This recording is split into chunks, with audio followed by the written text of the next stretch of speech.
గతంలో ఇల్లు లేని వాళ్ళందరికీ ఇల్లు ఇచ్చేవాడు.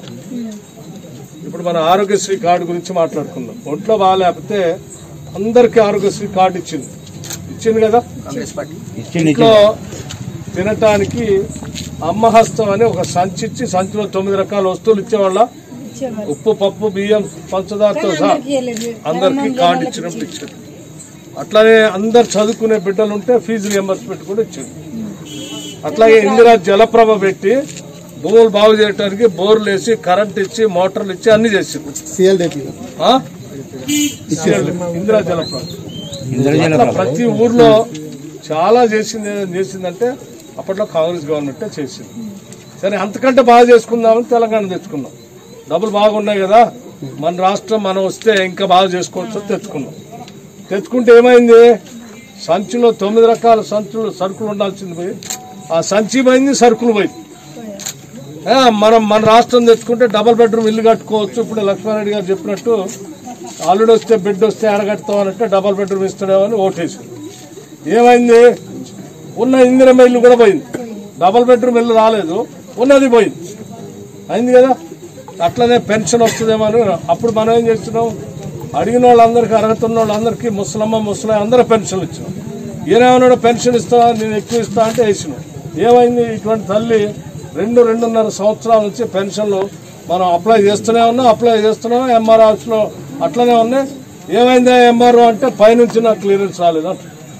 3 సంవత్సరాలు 4 సంవత్సరాలు 6 సంవత్సరాల నుంచి కొత్త పెన్షన్ రావట్లేదు. ఇది పోనీ ఈయన వచ్చి మరి ఇంకేం చేస్తున్నాడు, బాగా చేస్తున్నాడు. ఎప్పుడో వారు అన్నట్టు మరి ఇటువంటి యువకులు చదువుకున్న వాళ్ళు ఉన్నారు. అందరికి ఇంటికి ఉద్యోగం ఇస్తాడు. ఇచ్చిండా? ఉన్న ఉద్యోగం కూడా పోయింది, ఉన్న వాళ్ళకి కూడా తీసేసి. మరి మీకు ఉద్యోగాలు ఇవ్వకపోయినా నేను నెలకు 3,000 ఇస్తా అన్నాడు. ఇచ్చిండా ఎవరికైనా?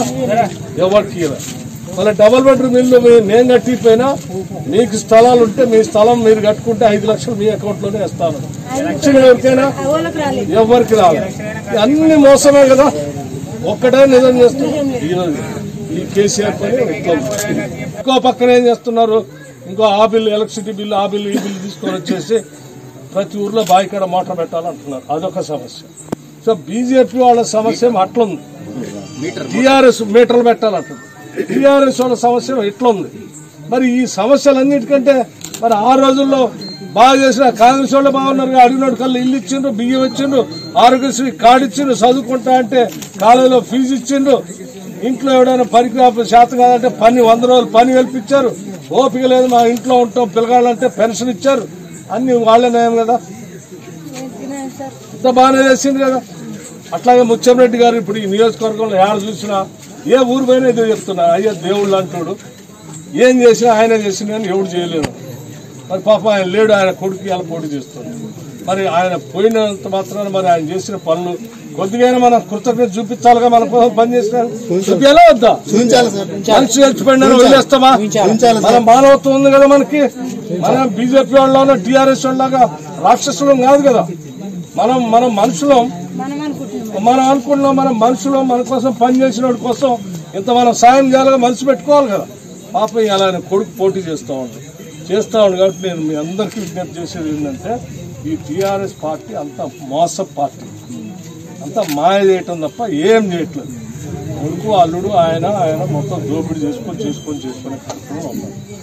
కనీసం మేము మీ అందరి తరఫున అసెంబ్లీలో పోరాటం చేస్తూనే ఉన్నాం, అడుగుతూనే ఉన్నాం, అన్ని అడుగుతున్నాం. ఇల్లు ఏమైందని అడిగినాం, డబుల్ బెడ్రూమ్ ఇల్లు ఏమైందని అడిగినాం, పెన్షన్ ఏమైందని అడిగినాం, 3 ఎకరాల భూమి ఇస్తా అంటే నువ్వు దళితులకి అదేమైందని అడిగినాం. ఇచ్చింది నువ్వు కొత్తది ఇవ్వపోగా ఉన్నది గుంజుకున్నావు అదేందని అని అడిగినాం. అడ్డం తిరిగిన అడిగినాం, గొంతు పోయేటట్టు అరుస్తున్నాం. మాతో పాటు ఇంకో ఆయన పాపం ప్రజల కోసం పనిచేసిన ముత్యంరెడ్డి గారికి కొడుకును కూడా మీరు పంపించారనుకో మాకు ఇంకో ఆయన తోడవుతాడు. ఇంకా గట్టిగా అడుగుతాం ప్రజల కోసం, అడిగి మీకోసం పనిచేసేటట్టుగా చేస్తాం. కాబట్టి మీ అందరికీ దండం పెట్టి చెప్తా ఉన్నాం, మన కోసం ఏ మనిషి అయినా కొద్ది సాయం చేస్తే కూడా మనం మర్చిపోవద్దు. పాపం ఆయన పెద్ద మనిషి అన్ని రకాల పనులు చేసినట్టు. కాలేజీలు పెట్టించిండు, రోడ్లు వేపించిండు, ఇందిరా జలప్రభ పెట్టించిండు, ఇందిరా ఇల్లు కట్టించిండు, ఆరోగ్యశ్రీ కార్డులు ఇప్పించిండు, రకరకాల పనులు చేసిండు, కూరగాయలు పట్టించిండు, హైదరాబాద్ లో రైతులు మేలు చేసిండు. కాబట్టి మీ అందరికీ నేను ఏం విజ్ఞప్తి చేస్తున్నా అంటే మీరు కాంగ్రెస్ ఓటేయండి. ఇతన్ని గెలిపించండి. ఈ టీఆర్ఎస్ ని వదిలించుకొని ఇప్పుడు ఈ తల్లి పెన్షన్ పెట్టుకుంది కదా, ఇటువంటి పెన్షన్లు ఇచ్చుకోవడం కోసం అన్ని మనం గట్టిగా ఫైట్ చేసుకొని చేద్దామని చెప్పడం కోసం వచ్చా. ఇద్దరు సర్పంచులు మీకు దండం పెడుతూ యువతి యువకులకు కూడా కాంగ్రెస్ చేయి గుర్తు కాంగ్రెస్ మీద వేసి గెలిపించండి.